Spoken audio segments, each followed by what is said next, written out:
이번 주 수요일에 휴강인데 총 60시간입니다. 수요일에 하루 빠져도. 그리고 오늘 공지를 받았는데 25일이 학원 전체 휴강이래요.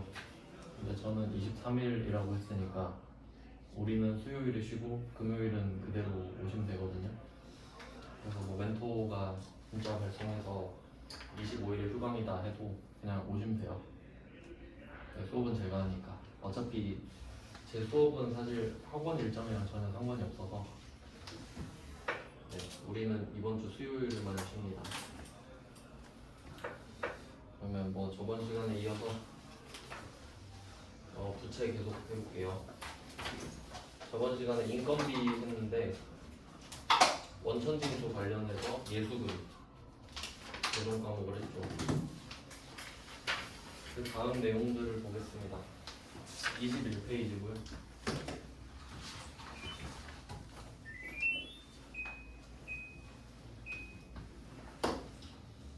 21페이지에 원천징수를 해서 원천징수한 거 납부하는 것까지 다 해봤어요. 뭐 소득세나 4대 보험료 같은 것들 다 원천징수했다가 직접 내줘야 됩니다. 회사 입장에서. 그 다음이 110번 할 차례죠. 21번에 110번입니다. 그러면 예수금은 그 항상 다음 달 10일까지 내야 된다고 했으니까 항상 그 유동부채가 되겠죠. 다음 달 안에 해결이 될 부채들이니까. 그 다음에 110번은 대출금인데 우리가 대출을 받는 거죠. 2억 원을 대출 신청을 해서 보통예금으로 받았대요. 여기서는 그냥 형식적으로 넣었는데 돈을 빌렸다. 만기가 10개월이다. 이거 날짜가 중요한데 9월 1일이잖아요. 이거 날짜 계산은 뭐 맨 처음에 한번 해봤었는데 9월 1일입니다. 여기다 10개월을 더하는 거죠. 근데 뭐 요거는 사실 연도만 보면 되는데 올해 9월 1일에다가 10개월을 더하면은 내년이죠. 유동부채입니다. 답이 단기 차입금인데 답은 간단한데요. 개월수로 한번 바꿔볼게요. 일단 답 적어놓고 답은 일단 보통예금이 입금이 됐으니까 보통예금 2억 원 먼저 적어주고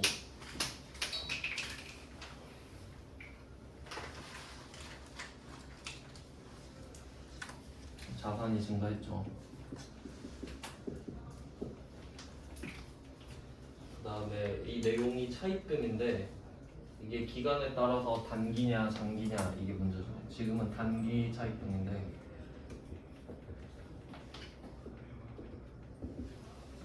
단기 차입금은 갚아야 될 돈이니까 누구한테 갚을지를 씁니다. 시민은행이죠.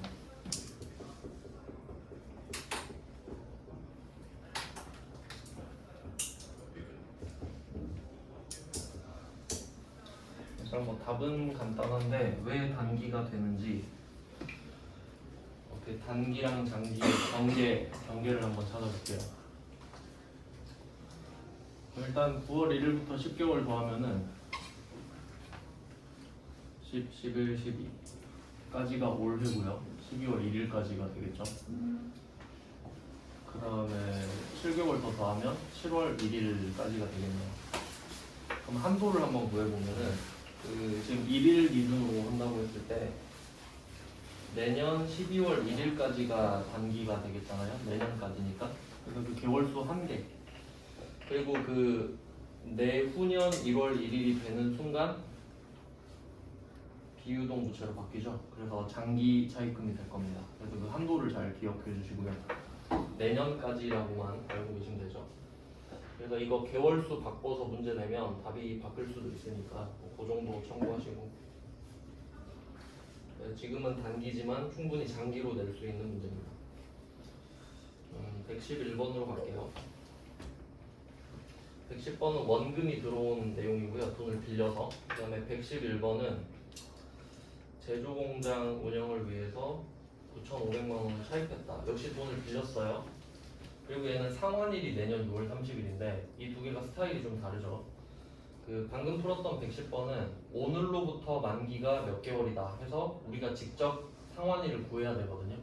그래서 상환일이 내년인 걸 확인하고 단기 차입금이라는 걸 알아야 되는데, 그에 비해 111번은 상환일을 그냥 알려줘 버리죠.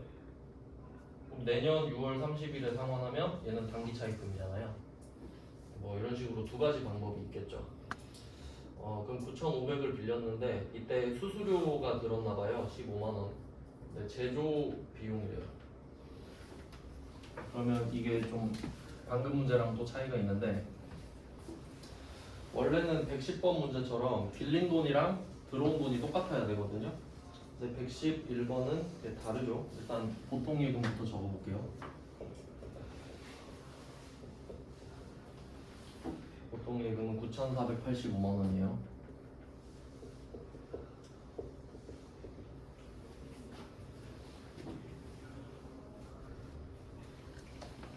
근데 빌린 돈은 9,500만 원이에요.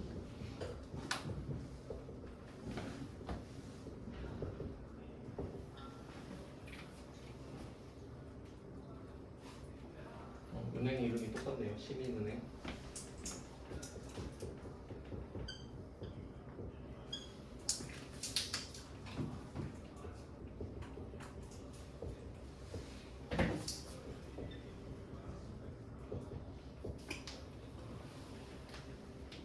일단 전 문제랑 차이가 나는 거는 금액이 다르다는 거죠. 그래도 우리 입장에서는 9,500만 원을 갚아야 됩니다. 그럼 15만 원은 어디로 갔냐? 이 빌린 돈 중에 15만 원은 바로 수수료로 뭐 어디다 낸 겁니다. 자세한 내용은 없지만. 그래서 수수료밖에 힌트가 없으니까 수수료 비용을 써주면 되고, 그게 제조 경비라고 돼 있으니까 500번으로 골라주면 됩니다.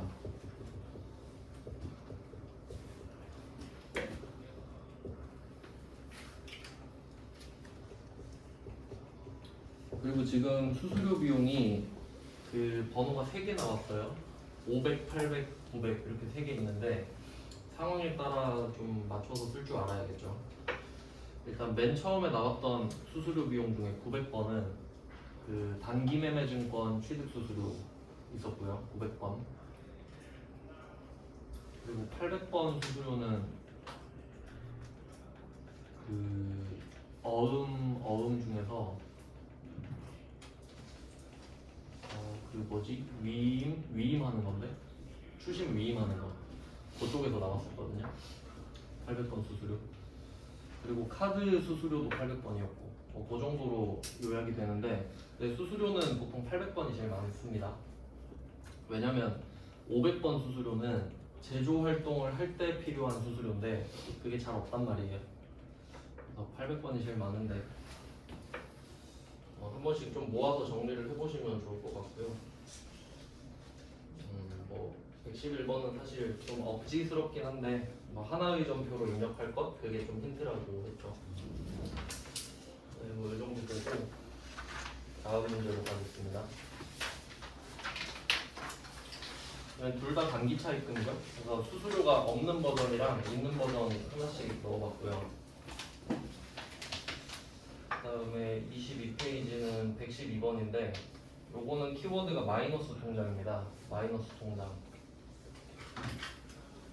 마이너스 통장도 꽤 꾸준히 나오는 주제인데 뭐 마이너스 통장을 개설했다라고 해서 처음에 통장을 개설하면은 잔액이 빵원이잖아요. 근데 마이너스 통장은 빵원인데 돈이 빼지죠. 그래서 마이너스가 찍히면서 돈이 빠지는 대출 프로그램 중에 하나예요. 그러니까 얘도 차입금인 건데 내용을 한번 볼게요. 112번에 일단 힌트는 보통예금이에요. 보통예금. 보통예금 계정이라고 말을 했으니까. 그리고 여태까지 마이너스 통장 문제가 나오면은 항상 그 갱신 기간이 1년으로 나왔거든요. 어떤 내용인지 대충 예시를 제가 들어보면은 일단 처음에 통장을 개설을 할 때 잔액이 빵원이다 이거부터 시작을 해볼게요.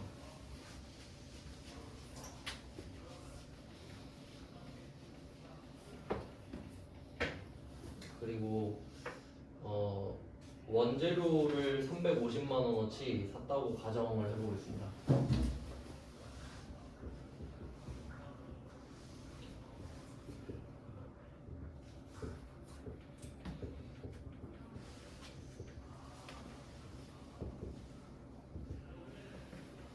회계 처리를 이렇게 했을 것 같아요. 그러니까 마이너스 통장을 개설을 해서 원재료 350만 원을 사온 거예요. 근데 그 출처가 마이너스 통장이니까 우리 입장에서는 그냥 보통 예금에서 꺼내서 쓴 거잖아요. 그러니까 보통 예금 350을 차감시킨 거예요.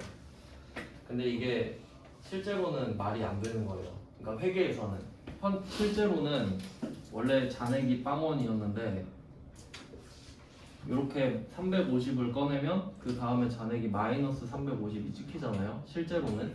그러니까 마이너스 통장인데 회계에서는 이게 말이 안 되는 거예요. 회계는 없으면 0이지 보통 예금이 마이너스인 게 말이 안 되는 거거든요. 그러니까 일단은 이게 현재로 이렇게 적혀 있으니까 그거 보고 그냥 보통 예금을 차감을 시켰던 거죠. 그리고 지금 112번에 날짜가 없는데 그 날짜가 없으면 항상 12월 31일로 보시면 되거든요. 그러니까 원래는 12월 31일 문제가 모여서 나와요. 그래서 그 문제에서는 날짜를 따로 말하지 않기 때문에 날짜가 없는데 제가 섞어놔서 이렇게 돼 있는 거예요. 그럼 12월 31일인데 갱신을 한번 해야 된다는 거예요. 뭐 결산도 해야 되고요. 그러니까 이게 마이너스 통장이라고 해서 돈을 계속 마이너스만 쓰면 은행 망하잖아요. 그러니까 한 번은 빵원으로 채워주는 시기가 있단 말이죠. 근데 그 시기가 1년 단위인 거예요. 그래서 요거를 1년 후에는 한 번은 빵원을 다시 채워놓고 다시 마이너스로 쓰고 이런 식이거든요. 그러면 이때 결산 때 보통 예금 마이너스 350이 말이 안 되니까 요거를 없애줘라 이거거든요. 그리고 보통 예금 계정은 말을 해줬는데 이때 적절한 계정 과목으로 전환하라고 되어 있잖아요. 그럼 일단 이 보통 예금을 없애줘야 돼요. 마이너스로 찍혀 있는 거를. 그러니까 첫 번째 원재료를 보통 예금으로 산 분괴 후의 결과가 잔액이 마이너스 350만 원으로 돼 있잖아요. 근데 그게 말이 안 되니까 플러스 350을 다시 해서 0으로 만들겠다는 거예요. 장부에서.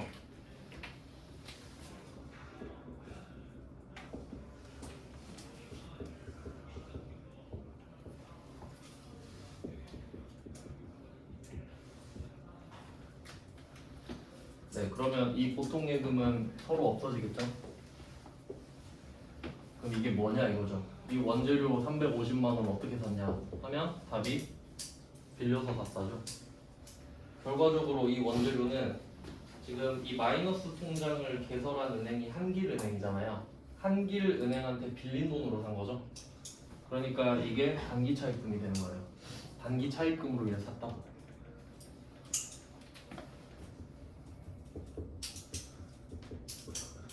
그러니까 이게 차입금은 마이너스 통장 때문이고 마이너스 통장의 성격 자체가 차입이잖아요. 그러니까 은행한테 돈을 빌리는 거기 때문에 그래서 이게 마이너스 통장이니까 차입금이고 그럼 단기는 어디서 나왔냐?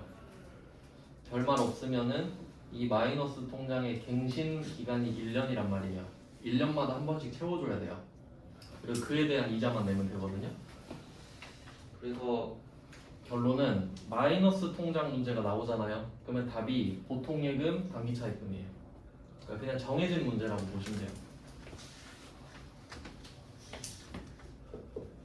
그래서 뭐 첫 번째 거는 제가 가상으로 만들었는데 여기서 이 원재료는 원재료가 아니어서 상관은 없어요. 지금은 보통 예금을 없애주는 게 중요하기 때문에 그래서 단기 차입금은 부채 증가로 바꿔주고요. 한길은행을 써줍니다.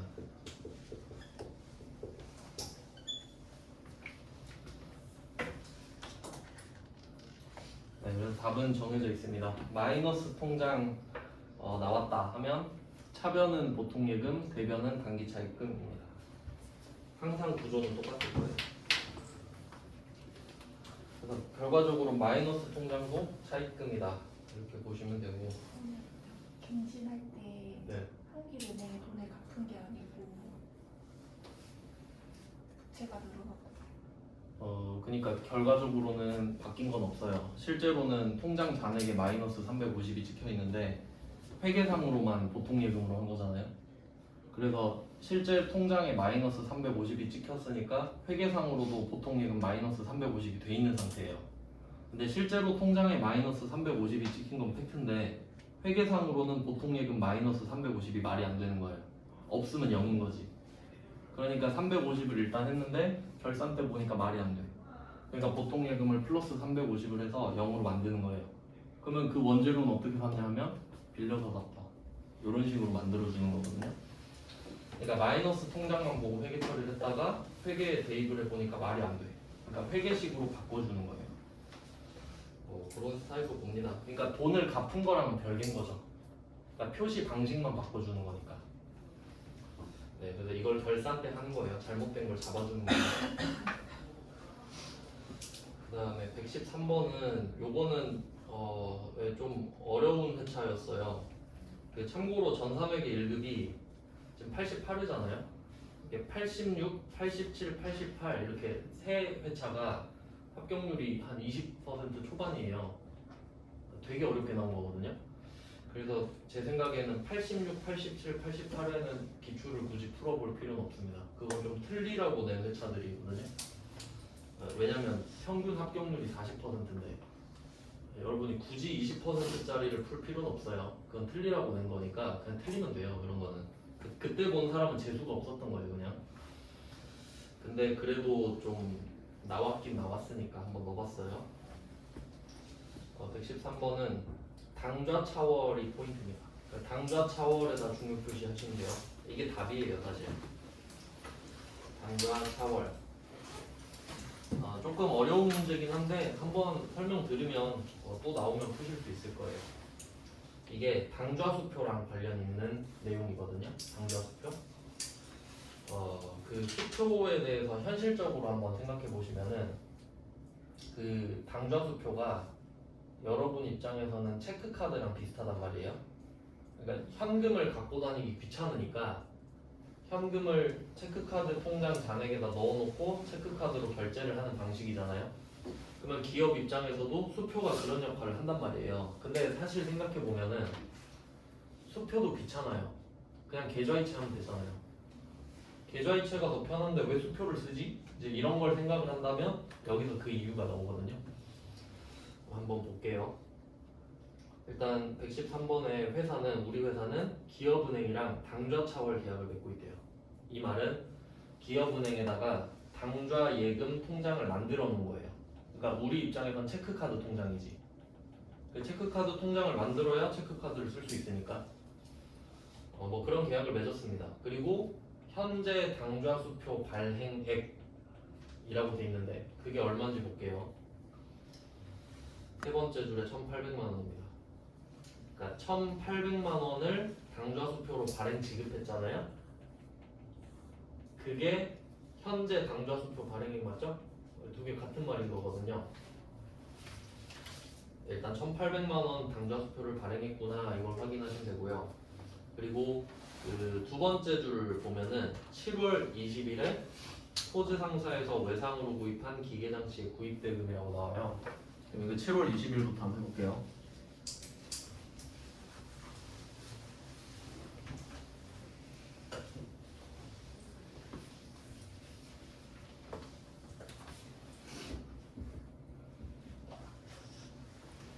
(7월 20일에) 토지 상사에서 외상으로 구입한 기계장치래요. 그럼 이번에도 부가세는 그냥 무시하고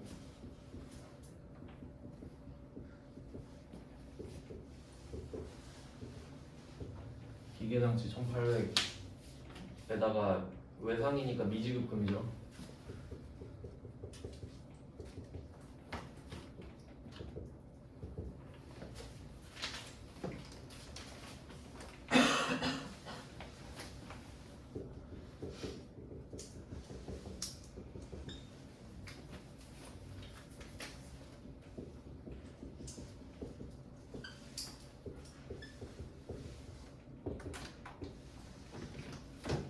이게 7월 20일에 회계처리입니다. 부가가치세는 그냥 무시하고 1800. 그리고 오늘이 8월 20일이에요. 한 달이 지났는데 아마도 오늘 이 미지급금을 갚는 날인가 보죠.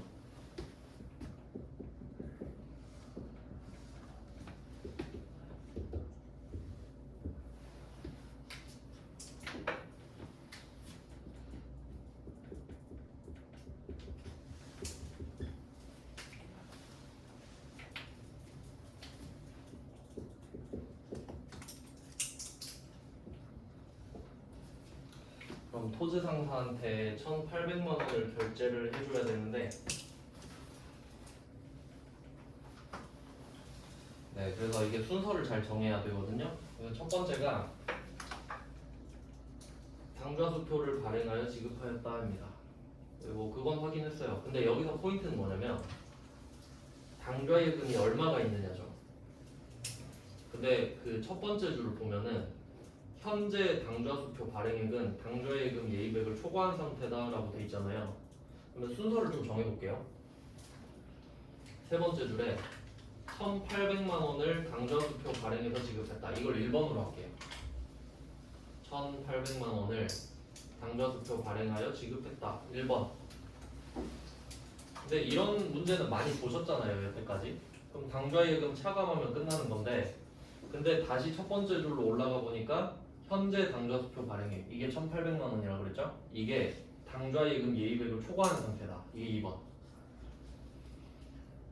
1,800만 원을 발행했는데 당좌예금 예입액을 초과한 상태예요. 그럼 이게 무슨 말이냐면 1,800만 원짜리 수표를 줬잖아요. 근데 잔액이 없단 소리예요. 잔액이 빵원인데 근데 1,800만 원짜리를 줬대. 그리고 부도거든요. 이거 부도 수표예요.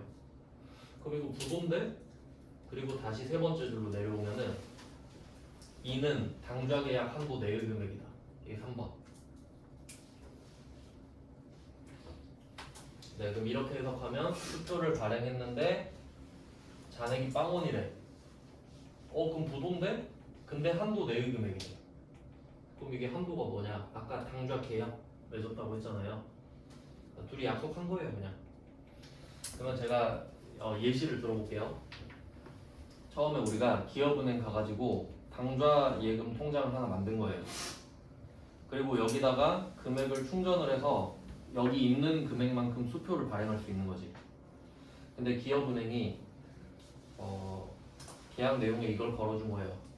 혹시 네가 잔액이 없더라도 한 2천만 원까지는 일단 내가 내줄게.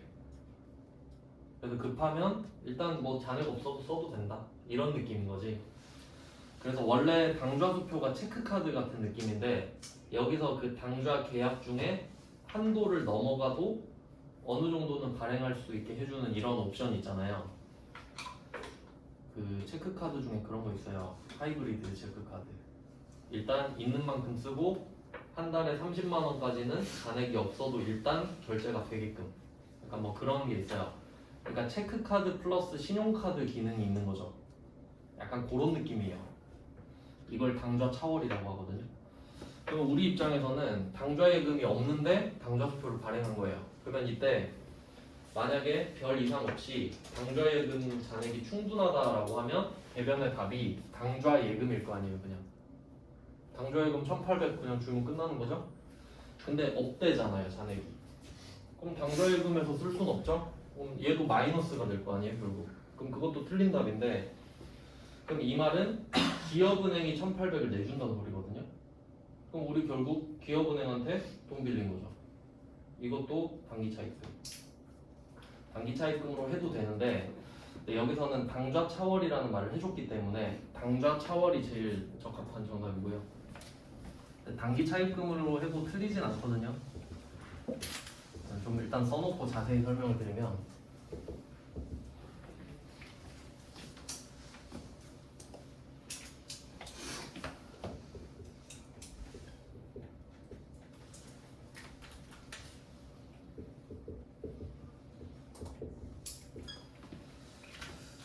그러면 이게 디테일을 따져보면은 결국 당좌차월이라는 이 현상도 결국 뭐 다음 달이든 좀 짧은 시간 안에 돈을 갚아줘야 되거든요, 기업은행한테. 그래서 단기 차입금으로 해도 일맥상통하잖아요, 결국.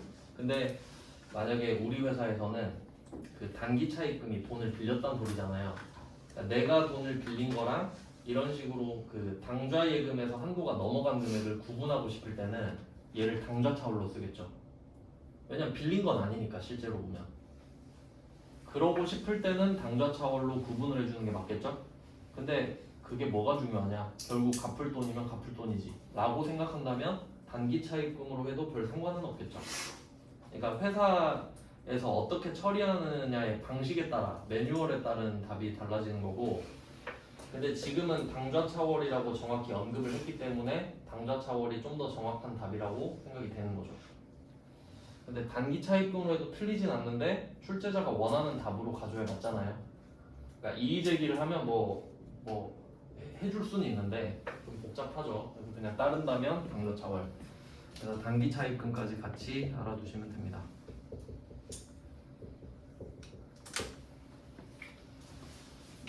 그러면 이게 굳이 계좌이체를 안 하고 수표를 쓰는 이유 중에 하나라고 볼 수 있겠죠.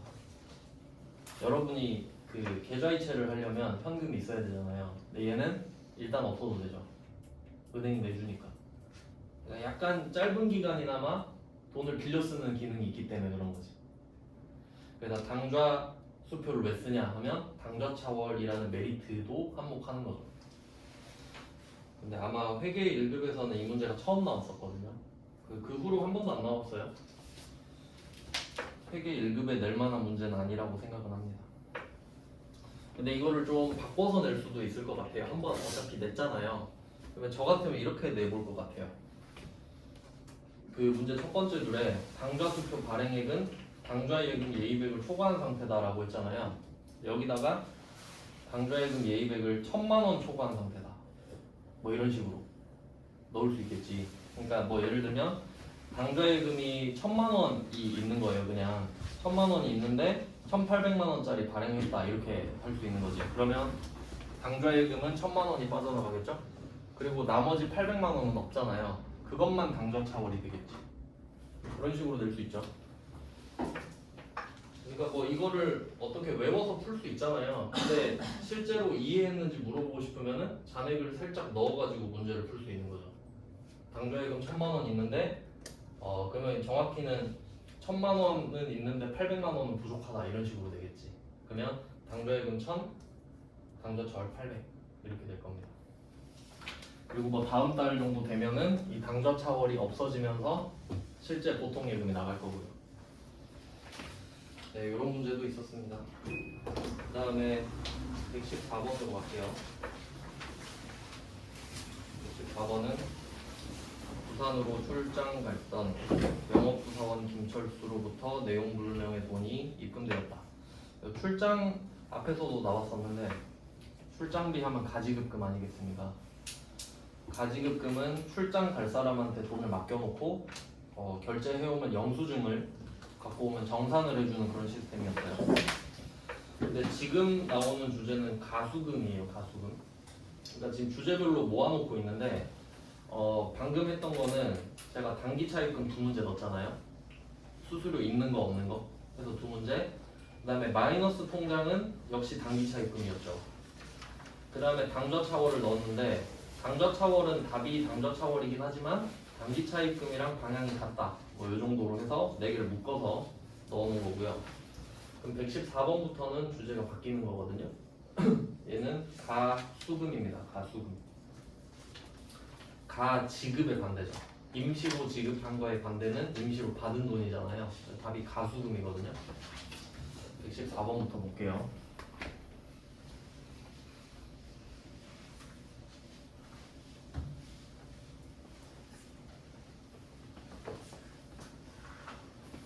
(114번은) 12월 13일 부산으로 출장 갔던 영업부 사원 김철수 거래처 입력해라 돼 있는데 이건 기본입니다. 관리의 기본이죠. 내용 불명의 돈 576만 원이 보통예금에 입금됐대요. 그럼 일단은 보통예금이 들어왔다는 거는 팩트예요.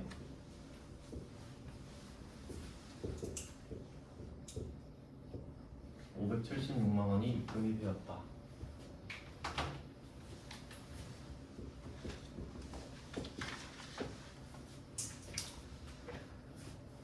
근데 이걸 김철수 사원이 보냈다는 걸 확인을 했거든요. 근데 물어봤어요, 김철수한테. 이 돈 뭐냐고. 근데 모른대요. 모르는데 그냥 입금했대요. 뭐야 이게? 그럼 김철수한테 책임 물어야 되죠. 그럼 일단은 출처를 모르잖아요. 원인도 모르고. 그러면 임시로 받아놨다 해서 가수금이라 쓰는 거예요. 모르니까 내용을.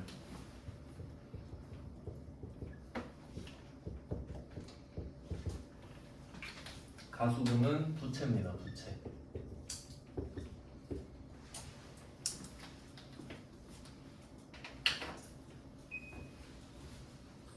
그러니까 이게 약간 어떤 느낌이냐면 지금은 그 김철수 사원이 입금을 한 건데 만약에 여러분이 살다가 여러분 통장에 누가 돈을 잘못 입금했어요. 뭐 그럴 수도 있겠죠. 확률은 되게 희박하지만 그러면 그 돈을 여러분이 돌려줘야 될 의무는 없거든요. 왜냐면 뭐 내가 입금하라고 한 거 아니잖아요. 그러니까 쓰면 범죄긴 한데 돌려줄 필요는 없어요. 되게 복잡하게 돼 있는데 그러니까 약간 그런 느낌이에요. 그 애기들이 공놀이 하다가 우리 집으로 공이 넘어왔어요. 그럼 내가 그 공을 반드시 줘야 될 필요는 없죠. 모른 척 해도 되고 줘도 되는 거 아니에요. 그럼 이때는 우리가 어떤 생각을 놓은 거냐면 김철수가 576만 원을 입금했잖아요. 이거가 뭔가 잘못 입금이 됐을 수도 있다 생각하는 거야. 그러니까 부채로 잡아놓는 거예요. 돌려줘야 될 수도 있겠다 라고 생각을 하는 거지. 네, 근데 책임은 김철수. 그러니까 이런 식으로 출처를 모를 때는 이렇게 적어놓습니다. 답은 좀 간단한 편이죠. 가수금이라는 계정 과목만 알고 있다면 여기서 키워드는 내용 불명이겠죠. 이런 문제가 있고 그 다음에 115번입니다. 115번은 10월 25일에 업무용 비품을 500만 원에 구매를 했어요. 회사 돈으로 내면 되는데 대금은 대표이사 김사공의 개인 현금으로 우선 지급했대. 그럼 일단 현상을 보시면은 500만 원짜리 비품이 우리한테 들어온 거 맞죠? 그럼 일단 비품을 적어줘.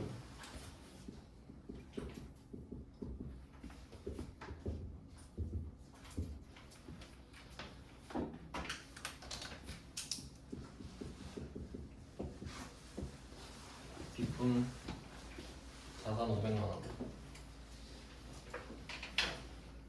근데 대표이사 돈으로 결제를 했으면은 회사 입장에선 돈이 안 나갔잖아요. 그럼 뭐라고 써야 될지를 확인해야겠는데 계획을 보니까 그러니까 회사 돈이 없었나 봐요. 그러니까 대표한테 일단 좀 내주세요 해서 한 거지. 그러면 이 500은 사실 대표한테 빌린 거 아닙니까? 그리고 두 번째 줄에 추후 보통예금 계좌에서 이체하여 정산하기로 하였다. 이거는 팩트가 아닙니다. 계획인 거죠, 그냥. 왜냐면 당좌예금으로 지급할 수도 있는 거고 현금으로 줄 수도 있는 거죠. 그냥 그럴 계획이다 정도예요. 그러니까 대표가 사준 건 아니다 이런 느낌이에요. 그러면 이때는 단기 차입금으로 해도 되겠죠. 근데 그런 느낌이 너무 강하니까 가수금을 쓰라고 한 거야 그냥. 그래서 그럼 가수금 쓸 수밖에 없겠죠. 그러니까 약간 그 차입금 대신에 가수금으로 좀 쓰는 느낌인 거거든요. 여기서는 그 김사공까지 같이 써주면 되고 아까 전 문제도 김철수 써야겠네요. 김철수, 김사공. 그래서 차입금 대신에 왜냐면 앞에서 배웠던 가지급금 계정 과목은 약간 그 대여금의 성격이 있었죠.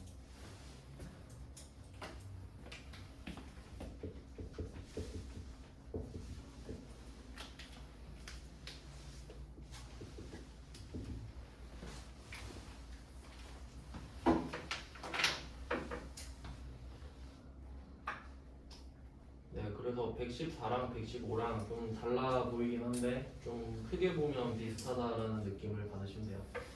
그러면 나중에 그 대표이사한테 돈을 줄 때는 가수금 없애고 보통예금 주면 되겠죠.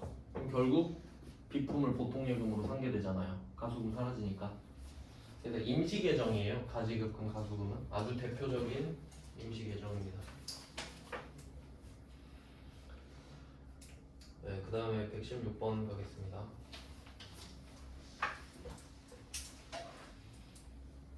네, 116번. 그러면 지금 114번이랑 115번은 거래처가 있는 가수금이었고요. 그 다음에 116번을 보면은 116번은 9월 20일에 9월 5일 수령한 가수금이라고 하거든요. 그럼 9월 5일 거랑 9월 20일 거 둘 다 해야 돼요.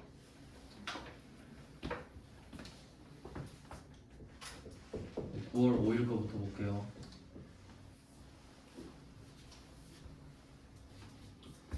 9월 5일에 수령한 가수금 그러면 얼마인지부터 찾아볼게요. 9월 20일 오늘이 9월 20일인데 금액은 총 100만 원입니다. 왜 그런지 생각해 볼게요. 9월 5일에 수령한 가수금은 우리전자에 제품 매출을 하기로 하고 받은 계약금 50만 원과 동사의 외상 매출금 50만 원을 회수한 것으로 확인됐으니까 100만 원이었겠지. 뭐 보통 예금으로 들어왔다고 가정해 볼게요. 뭐 뭘로 들어왔는지 말은 안 해주니까.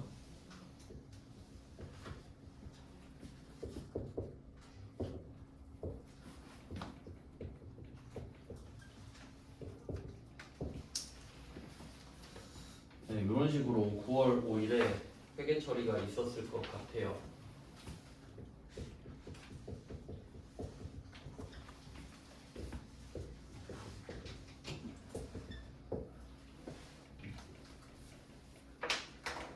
근데 요거는 상황이 좀 자세히는 말이 안 나왔는데 제 생각에는 9월 5일에 보통 예금에 입금이 됐는데 100만 원이 입금이 됐는데 이름이 없었던 거예요.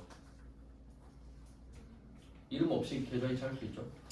그래서 누군지 모르겠는 거예요. 근데 회사 입장에선 100만 원이 들어왔잖아요. 그러니까 약간 아까 김철수 때랑 비슷한 상황이거든요. 근데 처음에는 김철수가 계좌이체 한 건 알잖아요. 내용은 모르지만. 근데 이때는 아무것도 모르는 거지. 누가 입금했는지도 모르고 왜 입금했는지도 모르고. 그래서 가수금 계정 과목의 특징이 거래처를 안 쓸 수도 있다는 거예요. 왜냐면 계좌이체 할 때 이름 없이 할 수도 있으니까. 그러니까 가지급금 같은 경우는 내가 주잖아요. 그럼 내가 주는데 상대방을 모르고 줄 수는 없죠. 근데 계좌이체가 됐을 때는 상대방을 모르고 받을 수는 있잖아요. 그래서 가수금은 거래처가 없을 수도 있어요. 그래서 이때 이 문제의 의도는 거래처가 없는 걸로 유추가 돼요. 그러니까 물론 이렇게 해석할 수도 있죠. 우리전자한테 100만 원을 받은 걸 알 수도 있는 거예요. 내용만 모를 수도 있는 거지. 근데 정황상 아예 모를 확률이 좀 높아 보입니다. 이렇게 거래처 안 쓴 걸로 가정하고 9월 20일로 넘어가 볼게요. 이 가수금의 비밀이 풀린 거잖아요. 그러니까 우리 입장에서는 100만 원을 받아놓고 이거 누가 잘못 입금한 걸 수도 있으니까 그냥 가수금으로 달아놓자 라고 했는데 9월 20일에 우리전자한테 전화가 와서 그때 돈 확인했냐고 물어보는 거예요. 그럼 그게 가수금이 아니었구나 하고 해소가 되겠죠.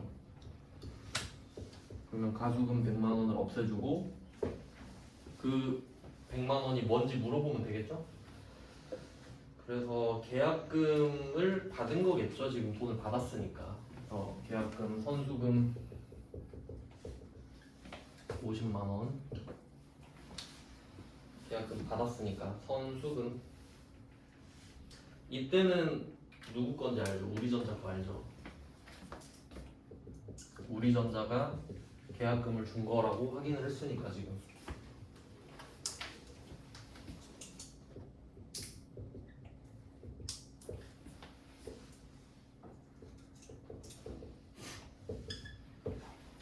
그리고 계약금을 받아놓은 거는 제품을 줄 의무가 생겼기 때문에 부채죠. 그 다음에 나머지 50만 원은 동사. 동사는 우리전자 같은 회사죠. 같은 회사에 외상매출금 50 회수. 몇 번 나왔죠? 외상매출금 회수. 이거 현금 과부족에서도 나왔고요.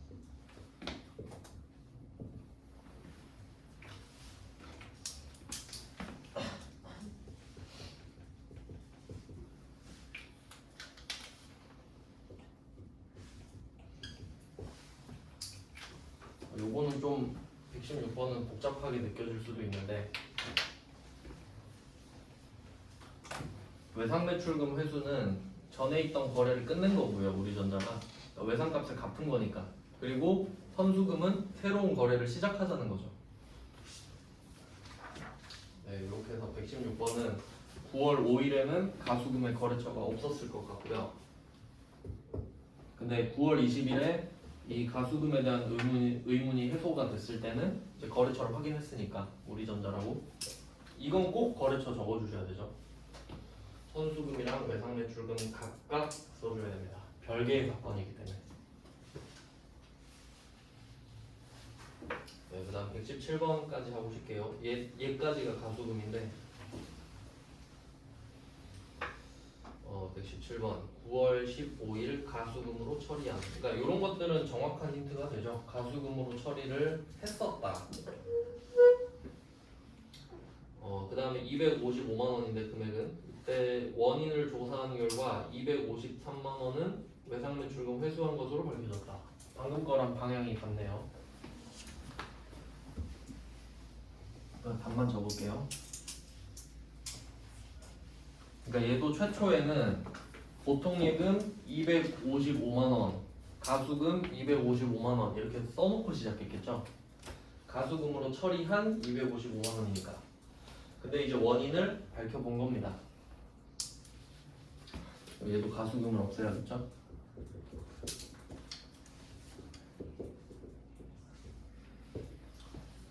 그리고 이 문제에서도 그 가수금에 대한 특정 거래처를 언급을 하지 않았기 때문에 얘도 거래처가 없는 가수금으로 추정이 됩니다.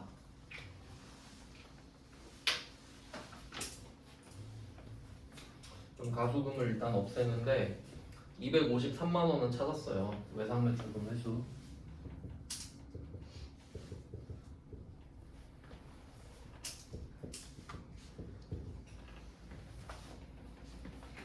인천 겁니다. 인천.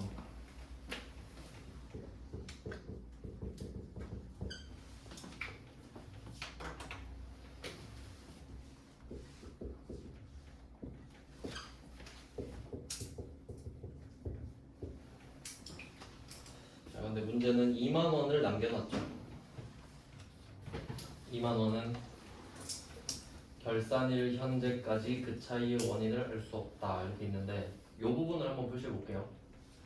문제 두 번째 줄에 나머지 금액은 결산일 현재까지 그 차이의 원인을 알 수 없다 여기까지 표시를 하고 이거 보고 뭔가 생각나면 참 좋은데 현금 과부족 약간 느낌 비슷하죠? 현금이 안 맞았을 때 현금 과부족으로 달아놨다가 기말까지 찾아봤었잖아요. 근데 원인을 알 수 없으면 잡이익, 잡손실로 했었죠. 왜냐면 현금 과부족은 임시 계정이니까. 근데 얘네들도 임시 계정이거든요. 그래서 비교해서 현금 과부족이랑 같이 써주시면 되겠습니다. 그럼 2만 원을 알 수가 없대요. 그러면 자리는 확실히 대변이에요. 2만 원이 대변액이니까.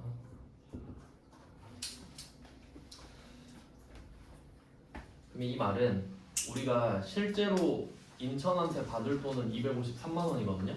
근데 255만 원을 받았었단 소리예요. 그럼 2만 원은 기분이 좋은 상태잖아요. 잡이익인 거죠. 잡이익. 혹시 모를까봐 영업 외 수익으로 하라고 되어 있죠. 현금 과부족이랑 패턴이 같다고 보시면 돼요. 그래서 최근에 102회에서 115번, 117번 이렇게 두 문제를 나란히 냈거든요. 네, 가수금은 약간 독해력을 필요로 할 수도 있어서 상황을 한번 잘 생각해 보셔야 돼요. 현금 과부족과 비교하기. 네, 가수금은 임시 계정입니다.